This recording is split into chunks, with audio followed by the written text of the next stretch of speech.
Communist China started rolling out a similar plan this past Monday.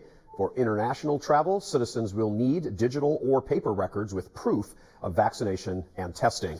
And for a glimpse into where all this might be heading, observers are pointing to Israel, where outcry is growing as the country descends deeper into COVID tyranny. 3 months into a government-driven vaccination push, the Middle East's foremost democracy is now segregating citizens who refuse the jab. As part of the country's so-called green passport program, the unvaccinated are being locked out of gyms, bars, hotels, restaurants, schools, and a growing number of Israelis are taking to social media to sound the alarm.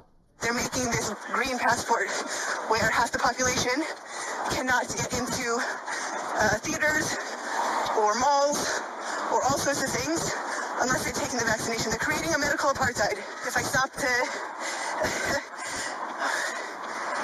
to think about it, I will cry, you know?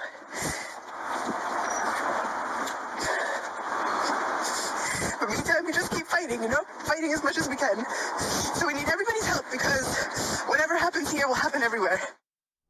Some of them are even beginning to compare the green passport to the dreaded yellow star imposed on Jews in Nazi Germany.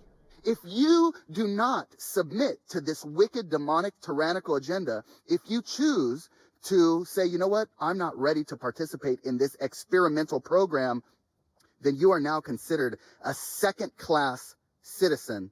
My grandfather was the only survivor out of his whole family of the Holocaust, and this is exactly how it started. And despite all this news of forced vaccinations and green passports for various countries' citizens, here in America, as far as the unelected Joe Biden is concerned, it's only actual citizens that need paying attention to, as COVID-positive illegals are flooding into the U.S. across the Mexican border, and they're filling up hospitals. Biden's administration has released double the number of COVID-positive illegals into the country as were released last week. That, according to local town officials, where the illegals are actually being released. Detention centers in Texas are at 3 times their capacity, and guards are stating, we can't catch and release them fast enough as the illegal immigrants flock to Biden's open border.